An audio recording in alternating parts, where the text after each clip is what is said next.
Welcome back to the deep dive. Today we're tearing apart some foundational texts, but not in the way you might think. We're looking at political architecture. Exactly. And often, when we look at the birth of a nation, we see these grand, sweeping pronouncements. We see speeches meant to inspire. Right, the big rally cries. But what if those speeches were? Well, what if they were something more precise? What if they were actually detailed, legal, and operational instructions? Like architectural blueprints for how a brand new state has to function from day one. That shift in perspective it's the entire focus of our deep dive today. We are exploring the initial structure of Pakistan and specifically the mind, the methodology of its founder, Muhammad Ali Jinnah. And the source material we're using is really key here. It's crucial. We are drawing heavily on these comprehensive excerpts that detail his constitutional structure, and they're all derived from a scholarly work, Quaid-e-Azam of Pakistan. And we really have to frame the context of this specific source for you. This isn't just a history book, a retelling of events.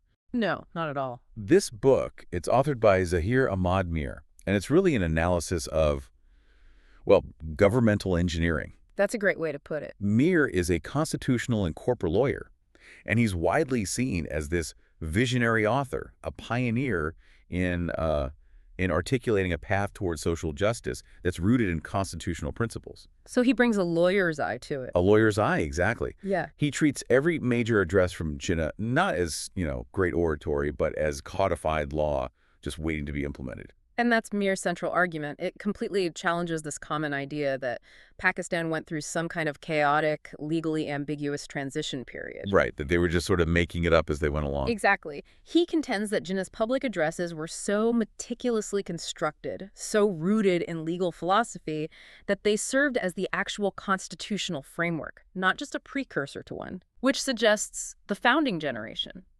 They weren't sitting around waiting for a document to tell them what to do. They were already executing this rigorous, ethical, and legal plan that was being detailed publicly in real time. So our mission today is pretty ambitious. We want to unpack that plan. We want to move past the common historical summaries and really get into the technical methodology. The how. The how, precisely. How did Jinnah translate his high-level philosophical vision, that absolute necessity for a new state, into immediate, functional, ethical governmental structures? We're looking for the precise legal and moral foundations he established, defining what was permissible and what was mandatory for every single civil servant and citizen from the moment of independence. And the core thesis, which we'll be testing against the source material all day, is simple but I think pretty profound. Jinnah's every address, every directive, every decision, it became an immediate building block for a functional, ethical, and constitutional state. He was, in essence, defining the rules of the road with every mile they drove. All while making sure that the sheer speed of creating a state didn't compromise the ethical integrity of the final structure. That's the tightrope walk. Okay, let's unpack this. Let's start with the vision itself.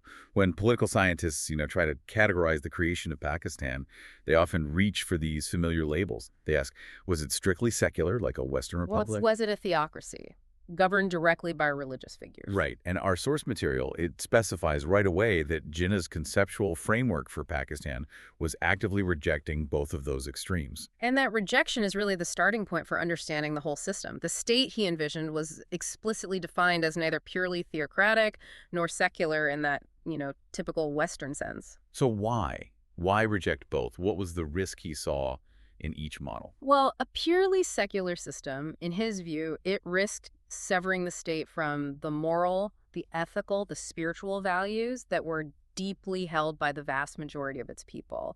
It would feel foreign, imposed. Okay, so it would lack a moral anchor. A moral anchor, exactly. But conversely, a purely theocratic system risked substituting human enforceable law with potentially arbitrary interpretations of divine law. Which could undermine the whole modern mechanism of equality and justice for all citizens, regardless of their faith. Precisely. It could lead to a system where one group's interpretation becomes law for everyone, which is the opposite of equality before the law. So he was clearly striving for a synthesis, a third path. What were the defining characteristics of this new system?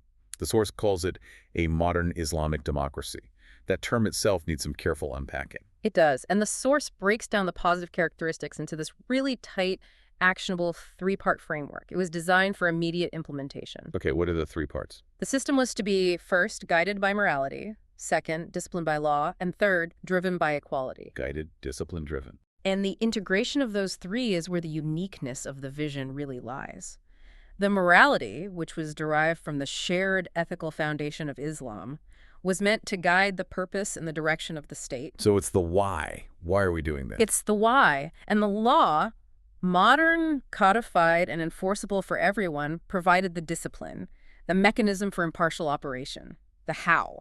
I want to stop there for a second, because that integration of morality and law it feels like the critical analysis point that sets this blueprint apart from so many others. It really is. We often assume that law and ethics exist in these separate spheres.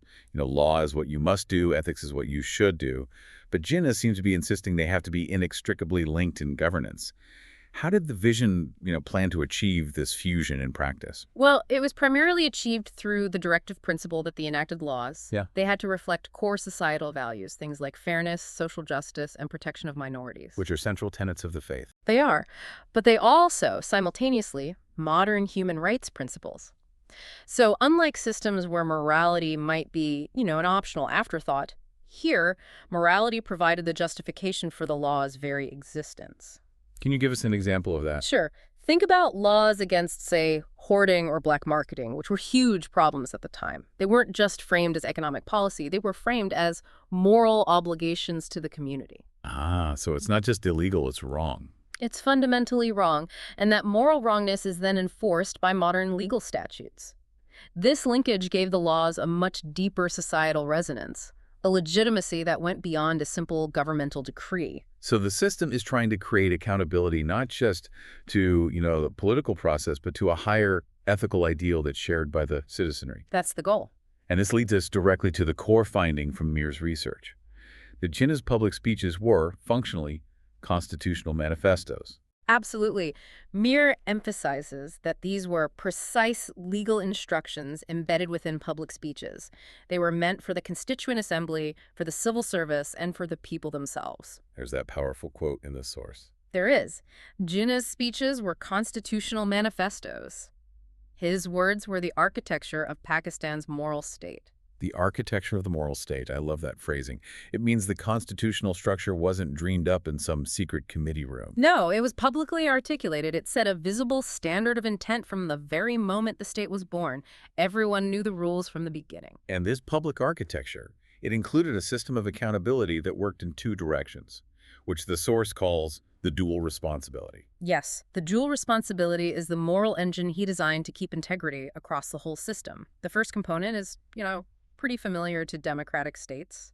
The government is responsible to its people. Standard checks and balances. Exactly. Accountability through the ballot box, through judicial review, legislative oversight, all the things that ensure democratic checks and balances are in place. But the second part is far more challenging and unique. The source says the people were responsible to their conscience. Right. How is that supposed to function inside a governmental structure? It sounds beautifully idealistic, but how do you legislate or enforce moral ballast in a complex society? Well, Meer's analysis suggests it was meant to be enforced indirectly, through institutional design and through a cultural mandate. A cultural mandate? Yes. If power is a sacred trust, a phrase Jinnah used constantly, which we'll get into later, then the people, who are the ultimate source of political power, they have to operate with high integrity to select representatives who are worthy of that trust. So the system is relying on the public's own internal ethical compass. It is. It's relying on them to reject corruption and exploitation, rather than just relying on external legal mechanisms to catch it after the fact. It's a pretty profound political philosophy, really. That the health of a democracy is conditional on the ethical quality of its citizenry.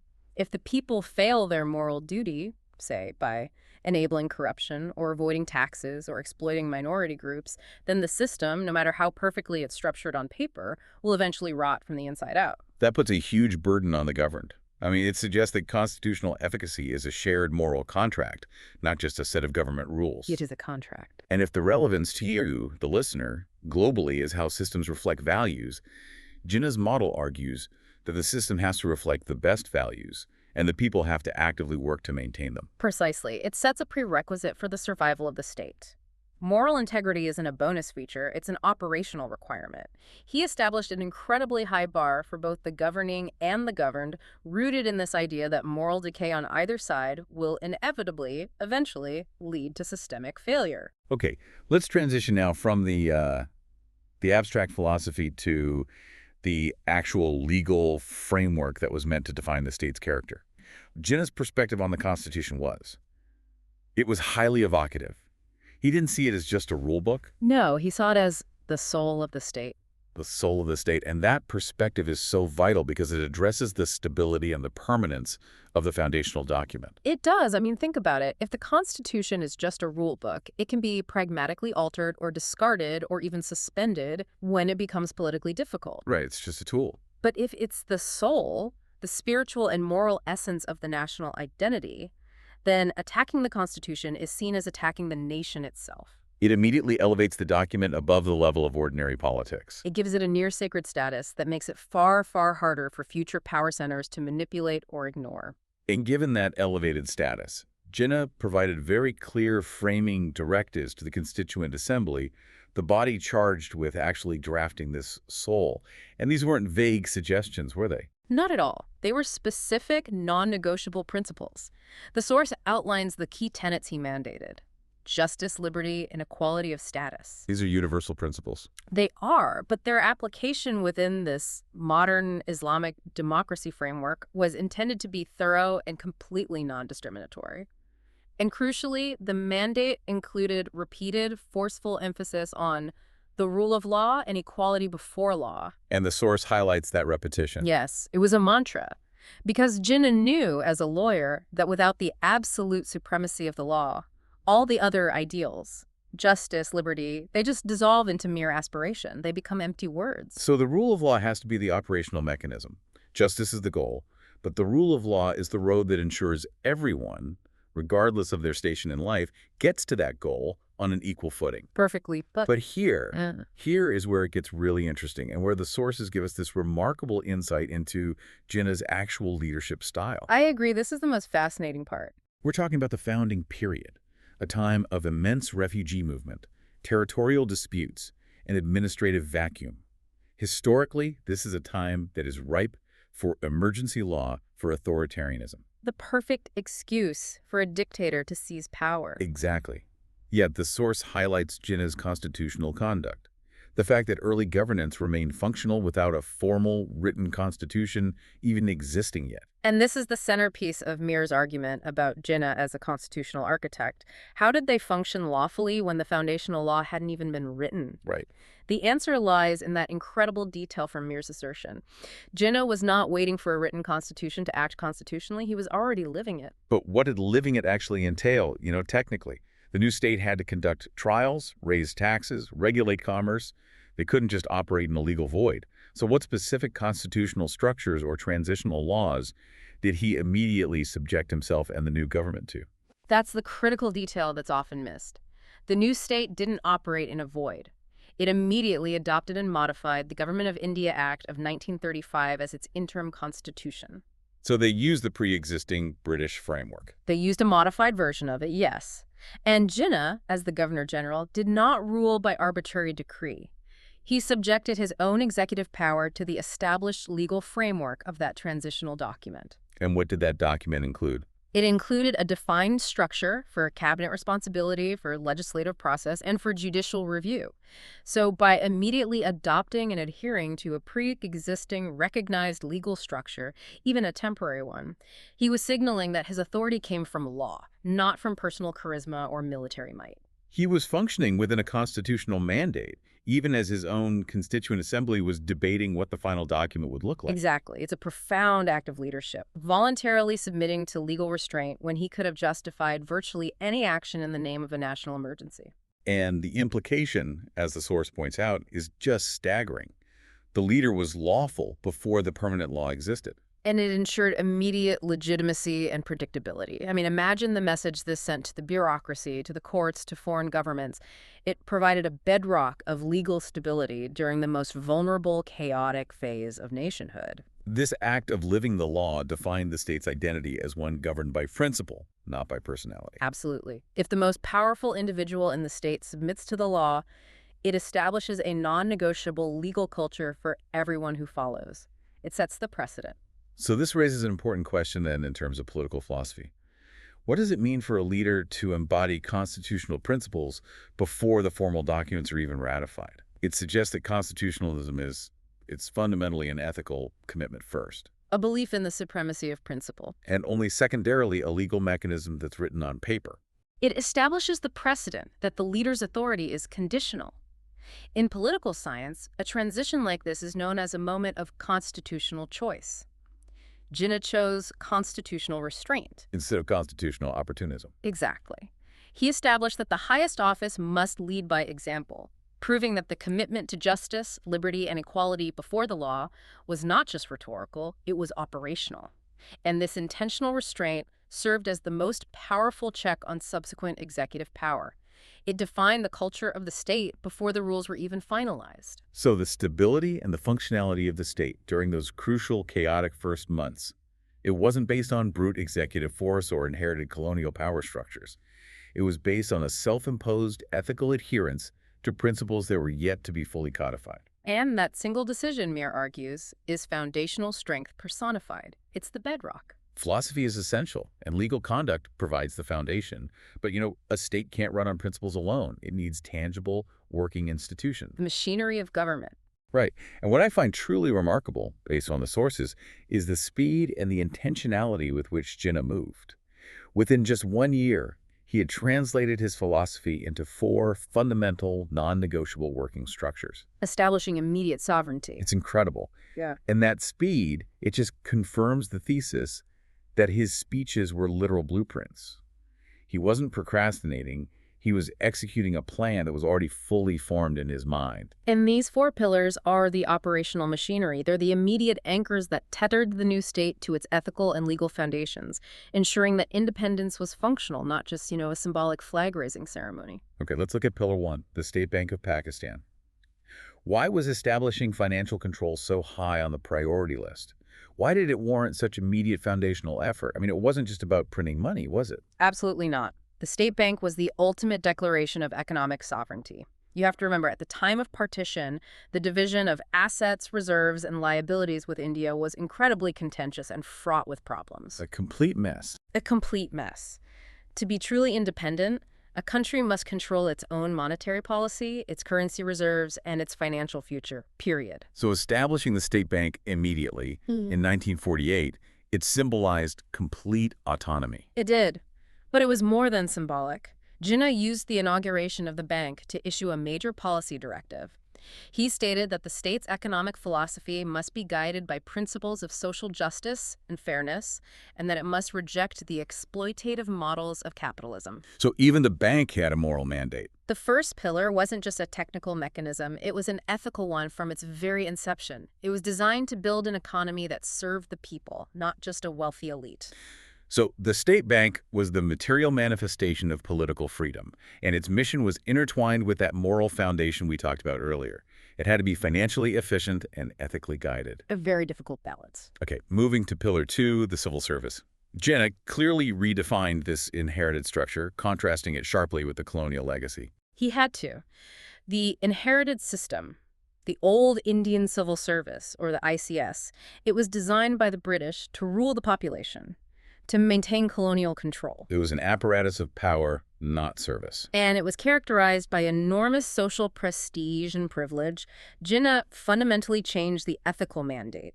He instructed the civil service to be defined as service, not privilege. That's a tectonic shift in mindset. It's a complete 180. He was demanding that the bureaucracy see itself as servants of the people, executing the law impartially for everyone. He stressed meritocracy and integrity, actively combating that colonial perception of bureaucratic elite entitlement. But how did he attempt to prevent that old colonial mindset from just, reasserting itself? A mindset shift is notoriously difficult to enforce institutionally. That's where the administrative directives came into play. He personally addressed civil servants again and again, reminding them that their power was a sacred trust to be exercised without fear or favor. The sacred trust again. Constantly.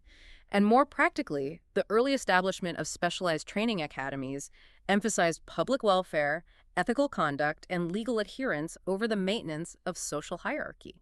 He tried to hardwire this ethical shift through continual moral and professional instruction. So he was making it clear that the state's survival literally depended on the integrity of its administrators. He was. If the bureaucracy views itself as an elite class above the common citizen, the system fails, regardless of how good the laws are. Which brings us to Pillar 3, the judiciary. This is the ultimate operational safeguard for the rule of law he constantly emphasized. Indeed. Jinnah mandated that the judiciary be immediately established and reaffirmed as the guardian of law, not an arm of executive power. The classic separation of powers. And this required rigorous structural separation from the absolute start. They ensured the immediate establishment of the Supreme Court and the High Courts, guaranteeing security of tenure for judges, and ensuring the executive branch could not arbitrarily interfere with judicial proceedings or appointments. So the structural separation wasn't some philosophical ideal for later adoption. It was a foundational operational necessity implemented in those chaotic first months. Why was that immediate independence so crucial? Because independence ensures the supremacy of law. If the courts are dependent on the executive for their funding, their appointments, or their protection, they cannot impartially review the actions of that same executive. It's impossible. It's a fundamental conflict of interest. A fundamental conflict. By firmly establishing judicial independence, Jinnah was inoculating the system against the future abuse of political power. He was confirming that even the highest office was subject to legal review, a powerful demonstration of that living the law principle we discussed earlier. Finally, Pillar 4, the armed forces. Given the circumstances of partition, massive instability, war with India, internal security threats, the military held immense de facto power. How did Jinnah define its role in his blueprint? The instruction here was arguably the most historically critical for any newly formed state, especially in that region. The armed forces were clearly and repeatedly directed to defend the Constitution, not dominate it. Defend the system, not the person in charge of it. Precisely. Jinnah constantly reminded military officers that their loyalty was to the state, which he defined by its constitutional principles, and not to any single political figure. This foundational directive attempts to institutionalize civilian supremacy from day one. Trying to prevent the military adventurism that so often plagues fledgling democracies. Exactly. But how was this instruction operationalized? I mean, it's one thing to say it in a speech, but it's another thing to codify it in the chain of command. Well, it was operationalized through the immediate, firm establishment of civilian control over the Defense Ministry and the High Command. And crucially, through strict adherence to budgetary and legal oversight by the Constituent Assembly, however fledgling it was. So the politicians controlled the money. The politicians controlled the money. The military budget and any deployment, while obviously necessary for survival, were placed under the domain of the legislative body.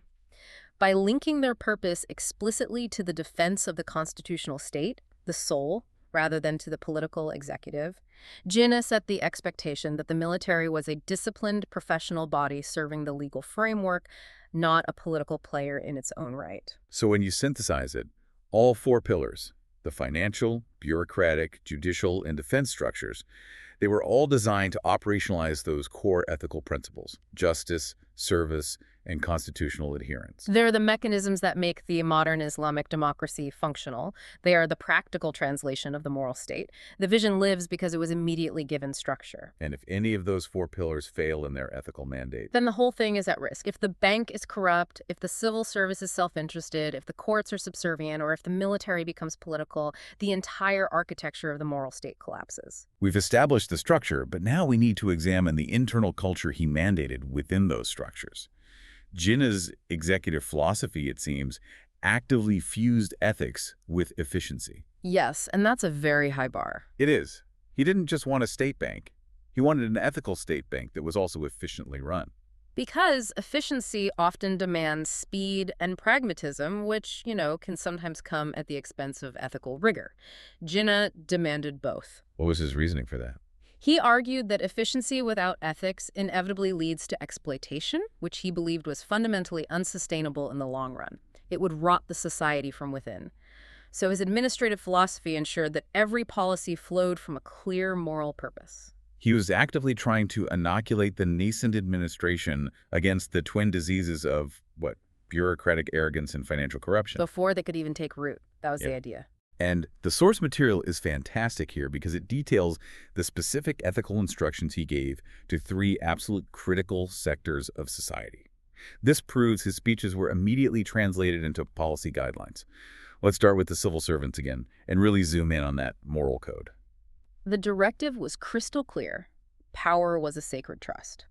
And we have to analyze the weight of that term, sacred trust. It's an ethical, almost theological term, but he's repurposing it for public administration. By framing power that way, he's raising the consequence of misuse. Dramatically. It elevates responsibility from simply, following the rules in a manual to fulfilling a moral obligation, an obligation to the nation and, by extension, to the higher ethical ideals of the state. So how did that translate into actual administrative action? I mean, if a civil servant accepts that their power is a sacred trust, what does that demand of their daily decision-making process? It demands total impartiality. It demands transparency. It demands a complete rejection of favoritism or nepotism.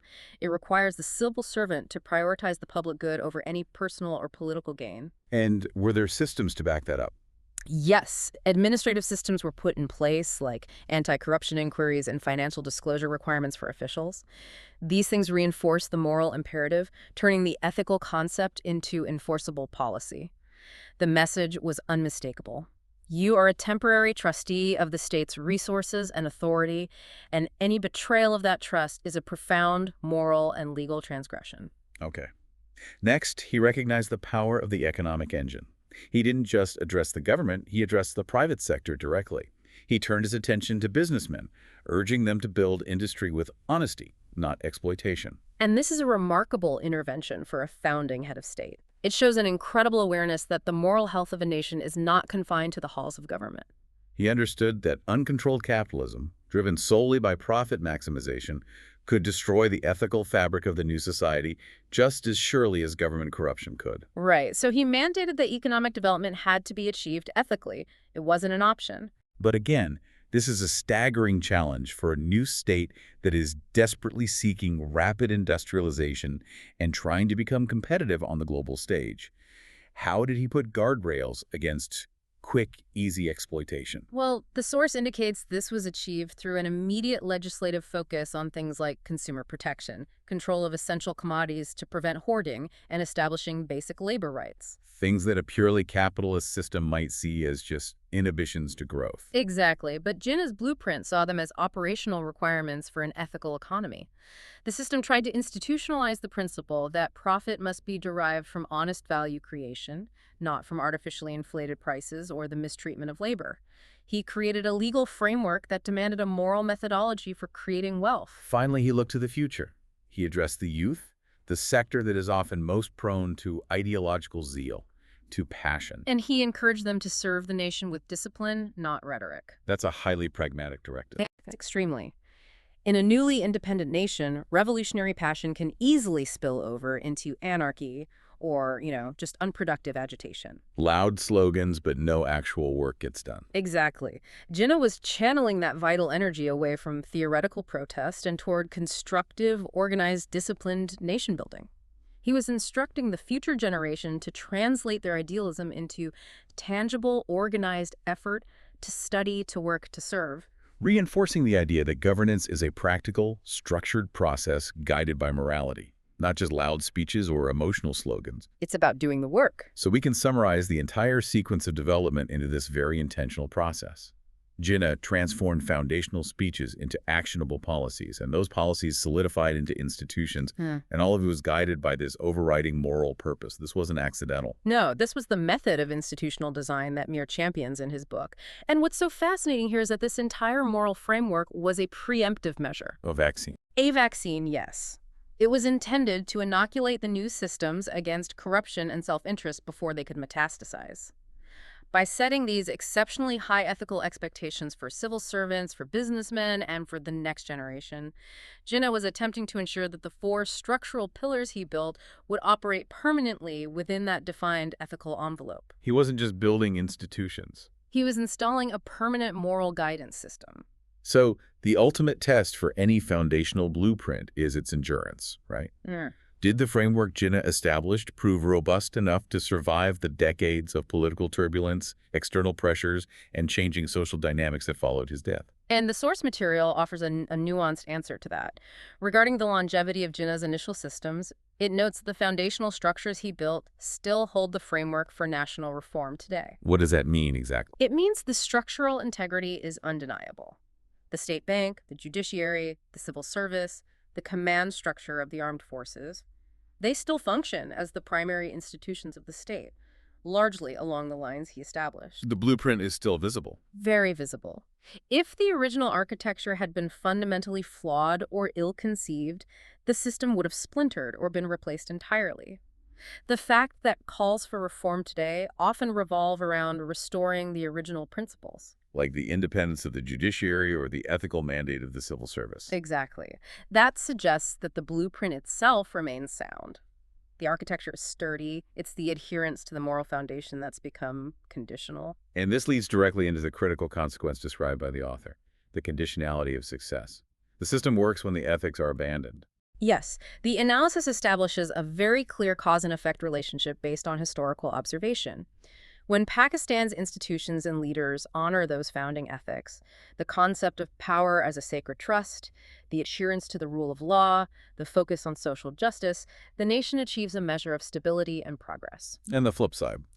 Conversely, when the commitment to that moral architecture wanes and leaders prioritize self-interest or exploitation or extra-constitutional actions, what follows is systemic disorder, instability, and alienation. So the structures are resilient, but their functionality is entirely dependent on the continuous moral integrity of the operators.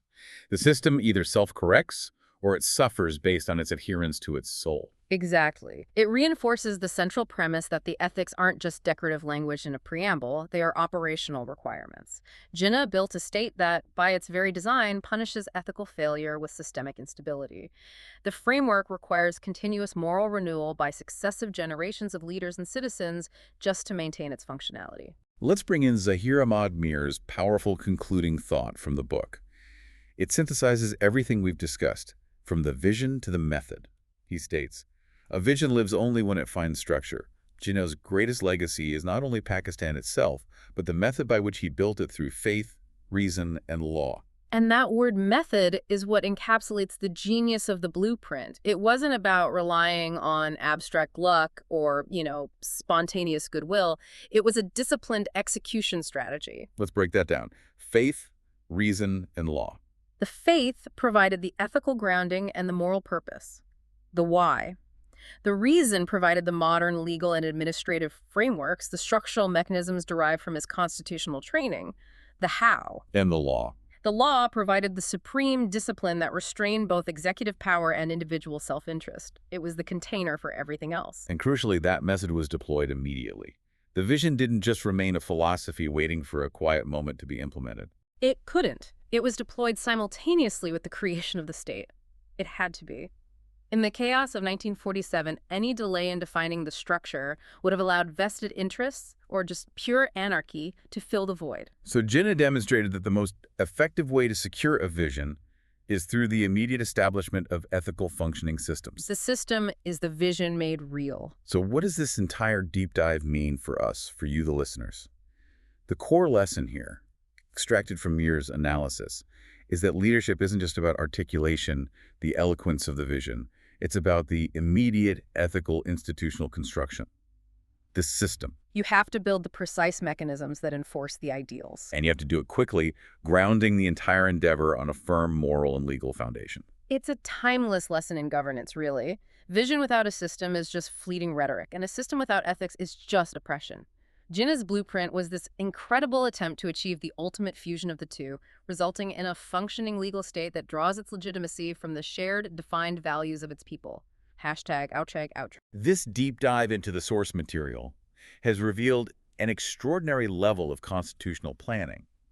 We've moved past the standard historical narrative to really examine the precise legal architecture Jinnah laid out. Yeah, it's quite something. We learned that he effectively used his major speeches as operational blueprints, and fundamentally, he prioritized constitutional conduct and the rule of law even before the permanent legal framework was written down. And it's proof of the power of intentional system building. I mean, every era produces eloquent leaders who can give a great speech, but very, very few execute with the legal and moral precision required to build institutions that can actually outlast them and sustain their original ethical purpose. So Jinnah's method provides a stark lesson. A very stark lesson. Vision must become a disciplined system if it's going to survive the chaos of history.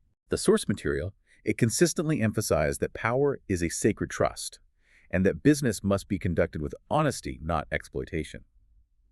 These principles, they demand an incredibly high moral standard from the individuals who are operating the machinery of the modern state. And the difficulty is maintaining this standard long after the idealism of that founding moment fades. And that raises a profound practical question for all modern governance, not just Pakistan. Since the founding principles were rooted in this moral expectation and constitutional restraint, we want to leave you with this provocative thought for your own contemplation, and it builds directly on Meer's analysis of longevity and adherence. Okay. What specific, legally mandated institutional checks, beyond just moral exhortation or the threat of public shame, are necessary to sustain this ethical foundation, to ensure continuous fidelity to the principle of sacred trust long after the visionary builder is gone? How do you legislate and protect the very conscience of governance against the inevitable pressure of self-interest and political expediency? That's the question. Flying the mull over until our next deep dive. Thanks for joining us.